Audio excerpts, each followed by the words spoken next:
Sir చెప్పండి, medical department తరఫున మీరు ఎంతమంది వచ్చారు, ఇప్పటివరకు ఏమేమి యాక్టివిటీ ఇక్కడ చేశారు?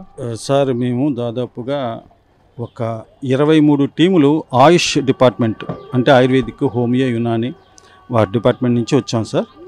మేము హోమియోలో ప్రివెన్షన్ అంటే ఈ వరదల వల్ల వచ్చే డయేరియా, ఫీవర్, కాఫ్, కోల్డ్ లాంటివి. అట్ ద సేమ్ టైము మనకి ఎక్కువగా మేము గమనించింది ఏంటంటే కాళ్ళు పాసిపోయిన వాళ్ళు ఎక్కువ ఉన్నారు. వాళ్ళ కోసం మందులు తీసుకొచ్చాము. అవి నీళ్ళలో దిగి మేమందరం డిస్ట్రిబ్యూట్ చేస్తున్నాం. ఇంటింటికి వెళ్ళి ఒక చోట శిబిరం ఏర్పాటు చేసి డిస్ట్రిబ్యూట్ చేయటం కాదండి, ఇంటింటికి వెళ్ళి మేము డిస్ట్రిబ్యూట్ చేస్తున్నాం. కారణం ఏంటంటే వాళ్ళు బయటకు రాలేని పరిస్థితిలో ఉన్నారు కాబట్టి మేమే వెళ్తున్నాం. కొంతమంది ఈ పడవల్లో వెళ్తున్నారు, కొంతమంది ట్రాక్టర్స్లో వెళ్తున్నారు. ఏది వీలుగా ఉంటే, ఏది అందుబాటులో ఉంటే అది మేము ఉపయోగించుకొని మా మెడిసిన్స్ని మేము డిస్ట్రిబ్యూట్ చేస్తున్నాం.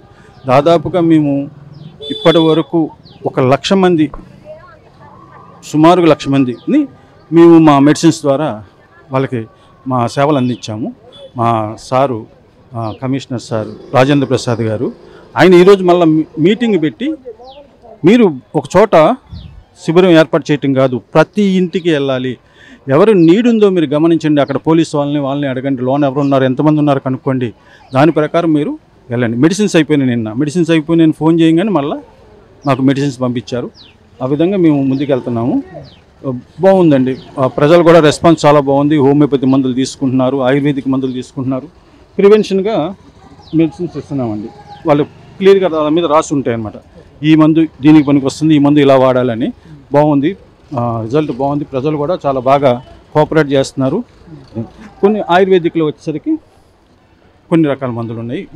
ఈ పరిస్థితికి, ఈ విపత్తుకు తగ్గ మెడిసిన్స్ ఏంటన్నాయే మాకు బాగా ఎక్కువ సప్లై చేశారు. ప్రత్యేకంగా రాత్రికి రాత్రి ఇన్ని పెట్టి మెడిసిన్స్ చాలా తీసుకొచ్చారు.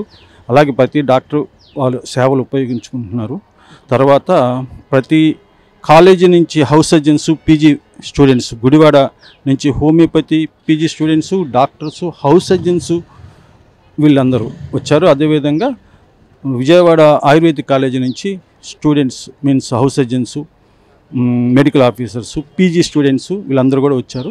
బాగుందండి, మేము ప్రజలకు సేవ చేయగలుగుతున్నాము అనే ఒక సంతృప్తిని అయితే ఇచ్చింది. మిగతా అధికార యంత్రాంగం నుంచి ఎలా సమన్వయం చేసుకోగలుగుతున్నారు మీరు? సార్ మేము ఇక్కడికి వస్తాం. ఫస్ట్ ఇక్కడికి వచ్చిన తర్వాత మాకు వెహికల్ కావాలని పోలీసు వాళ్ళని కానీ, ఈ విపత్తు నివారణ వాళ్ళు ఉన్నారు కదా వాళ్ళని కానీ అడుగుతాం. ఇవాళ వాళ్ళు మాకు 2 బోట్లు సప్లై చేశారు. ఈ మున్సిపాలిటీ వాళ్ళని ట్రాక్టర్లు అడిగితే వాళ్ళ ట్రాక్టర్లు కొన్నిటిని వాళ్ళు సప్లై చేశారు. అంటే ఆహారం తీసుకెళ్ళి మున్సిపాలిటీ వాళ్ళు కూడా అన్నిటికీ ట్రాక్టర్లన్నింటినీ చెత్త కోసం కాకుండా కొన్నిటిని ఆహారాన్ని పంపిణీకి అలా చేస్తున్నప్పుడు ఆ మంచి ట్రాక్టర్ చూసి మా స్టాఫ్ వెళ్తున్నారు. ప్రతి ఇంటికి మెయిన్ మా గోల్ ఏంటంటే ప్రతి ఇంటికి మెడిసిన్ అందాలి. మెయిన్గా ప్రివెన్షన్ మెడిసిన్ హోమియోపతి అందాలి. అప్పటికప్పుడు ఏదైనా ప్రాబ్లం ఉందనుకోండి, ఉదాహరణకి కీళ్ళ నొప్పులు ఉన్నాయండి, అవి ఉన్నాయంటే అప్పుడు ఆయుర్వేదిక్లో ఇస్తున్నామండి. హోమియోపతి మాత్రం మంచి ప్రతి ఇంటికి వెళ్ళేలాగా చూస్తున్నాం. ఆయుర్వేదిక్లో కూడా చాలా అద్భుతంగా మందులు ఉన్నాయి. మీ ప్రజలందరూ ఉపయోగించుకుంటే బాగుంటుంది. మన విజయవాడ బందర్ రోడ్లో బందర్ లాకుల పక్కనే మా కాలేజీ హాస్పిటల్ ఉంది. అక్కడ అన్ని రకాల మందులు దొరికితే అన్ని రకాల జబ్బులకి వైద్యం చేస్తారండి. ఈ విషయం ప్రజలందరూ తెలుసుకుని రేపు వరదలు తగ్గిపోయిన తర్వాత ఏదైనా ప్రాబ్లం ఉంటే మాత్రం మీరు ఆయుర్వేదిక్ కాలేజీ హాస్పిటల్కి వెళ్ళి చూపించుకోవచ్చండి. సార్ చెప్పండి, మీకు ఈ వరద సమయంలో, చిక్కుకున్న ఆపద సమయంలో గవర్నమెంట్ యంత్రాంగం ఎలా పనిచేస్తుంది మొత్తానికి? సార్ రాజకీయాల గురించి మాట్లాడుతున్నాను అనుకోకూడదు, కానీ రాజకీయాలు పక్కకి తీసేస్తే మామూలుగా చంద్రబాబు నాయుడు గారు కానీ ఇది కానీ ఈ వయసులో కూడా ఆయన వచ్చి బాగా చేస్తున్నారండి. రాజకీయాలు అంటే మనం ఏ పార్టీకి అతీతం కాదు, బాగా చేస్తున్నారు. మాకు ఫ్లడ్ వచ్చినప్పటి నుంచి కానీ ఫుడ్ కానీ, వాటర్ కానీ, ఇతర ఇగో మెడిసిన్ కానీ, 74 ఏళ్ళ ముసలి అసలు బయటికి రావట్లేదు కొంతమంది ఆరోపిస్తున్నారు. అది చాలా తప్పు సార్. రోజుకి ఉదయం కానీ అర్ధరాత్రులు కూడా వరద వచ్చినప్పుడు అయితే అర్ధరాత్రి 1 గంట కూడా 2-3 సార్లు వచ్చారు. అర్ధరాత్రి 1 గంట కూడా వచ్చి తిన్నావా లేదని అడిగిన ఈ రోజుల్లో ఎవరున్నారండి చెప్పండి? ఈ వయసులో ఆయన అర్ధరాత్రి రావాల్సిన పని లేదు. ఇంత యంత్రాంగాన్ని ఇంత ఇదిగా పెట్టి అంత చేస్తున్న తప్పు తిని లేదనకూడదు. అందరికీ శుభ్రంగా అందుకునే ఫుడ్కి లోటు లేదు, ఆ మందులకి కానీ వాటర్ కానీ ఎటువంటి ఇబ్బంది లేదు సార్. అది మేము రాజకీయాల గురించి ఏదో మాట్లాడుతున్నాం, రాజకీయం గురించి అయితే ఇది కాదు. మినిస్టర్లు రోజుకి ఒక 2-3 ఇక్కడే పెడుతున్నారు. యంత్రాంగం మొత్తం ఇక్కడే ఉంది. ఆల్మోస్ట్ ఎవరికి ఏ ఇబ్బంది లేకుండా అన్ని చేస్తున్నారు. మొన్న వరద తగ్గింది, మొత్తం బ్లీచింగ్ తో నీట్ గా ఫైర్ ఇంజన్లు పెట్టి రోడ్లు మొత్తం క్లియర్ చేశారు. అంతా బాగానే ఉంది సార్. ముందు జాగ్రత్తగా మెడిసిన్ కూడా ఇచ్చినట్టున్నారు మీకు. కూడా ఇచ్చారు సార్. కాళ్ళు పాచిన దానికి ఈ వాటర్ లో తిరుగుతాం కదా, కాళ్ళు పాచిన దానికి హోమియోపతి ఇమ్యూనిటీ పవర్ కి మోషన్స్ కి అన్నిటికి ఏది కావాలంటే మందులు మాత్రం ఇస్తున్నారు సార్. అట్లా ఓకే, మీరు చెప్పండి. అన్ని బాగానే అందుతున్నాయండి. అన్ని బాగానే అందుతున్నాయి. మెడిసిన్ అందుతుంది, ఫుడ్ అందుతుంది, వాటర్ అందుతుంది, అన్ని బాగా. ఇక్కడ వాటర్ తగ్గిపోయిందండి. మళ్ళీ 2 రోజుల నుంచి, ఈ రోజే సాయంత్రం నుంచి మళ్ళీ పెరిగింది. నిన్న సాయంత్రం నుంచి మళ్ళీ వాటర్ పెరిగింది.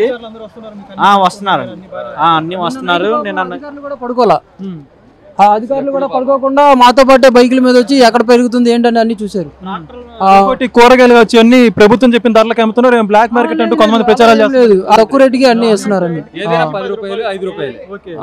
బాబు గారు చెప్పినట్టు అన్ని ఇక్కడ జరుగుతున్నాయి. అన్ని జరుగుతున్నాయి. ఎదరకు కూడా ఇప్పుడు అన్ని వెళ్తున్నాయి, అందరికి వెళ్తున్నాయి. మొత్తం ఎలా పనిచేస్తుంది ఫుడ్. ఈ సమయంలో బాబు గారు సేమ్ గా ఉండడం మీరే ఉంటారు. అసలు చాలా అదృష్టం. ఈ సింగనగర్ మొత్తం ఎక్కడ ఫ్లడ్ వస్తే వాళ్ళందరూ చాలా అదృష్టవంతులు. కొంచెం స్టార్టింగ్ లో బోట్లు అయ్యి వెళ్ళలేక ఇబ్బంది పడొచ్చు, కానీ తగ్గిన తర్వాత మాత్రం ఎవరికి ఏం లోటు లేదు. మాకు 3 రోజుల్లో కరెంట్ వచ్చేసింది. 3 రోజుల్లో తర్వాత రోజు నుండి వాటర్ కూడా వచ్చేసింది. కాకపోతే నిన్న నైట్ నుండి బాగా పెరిగింది వాటర్. డ్రోన్లు, హెలికాప్టర్ల ద్వారా అవన్నీ అంతే. బాగా అందించారు.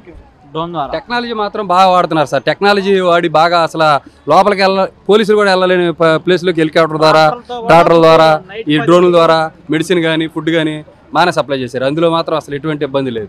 ఈ గవర్నమెంట్ ఉండడం మాత్రం అదృష్టం ఏదైనా సరే. ఉండేది కాదు, ఒకవేళ వేరే ఇది ఉంటే మట్టుకు ఎంతలా అయితే ఉండేది అనుకున్నా. నేనైతే ఎక్స్పెక్ట్ చేయట్లా అలా ఉండిద్దని మాత్రం. ఇప్పుడైతే మట్టుగా చూసాం కదా మామూలుగా అన్నమయ్య డ్యామ్ దగ్గర ఆ రోజు ఏం జరిగిందో ఎప్పుడు వెళ్ళారు అన్ని చూసాం. అవన్నీ అనవసరం.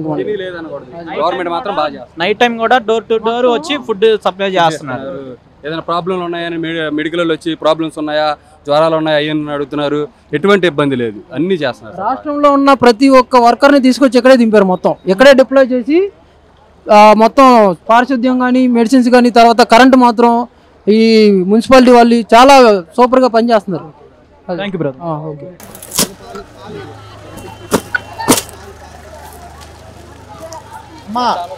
మీరు తీసుకొని ఫ్యాన్ వెళ్తే వాళ్ళకి కూడా ఇవ్వండి.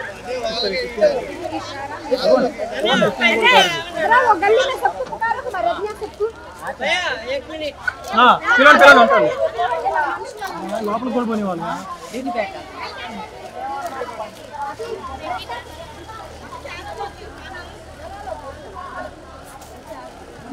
తీసుకెళ్ళి అందరికి పంచింది, తీసుకెళ్ళి పంచారు.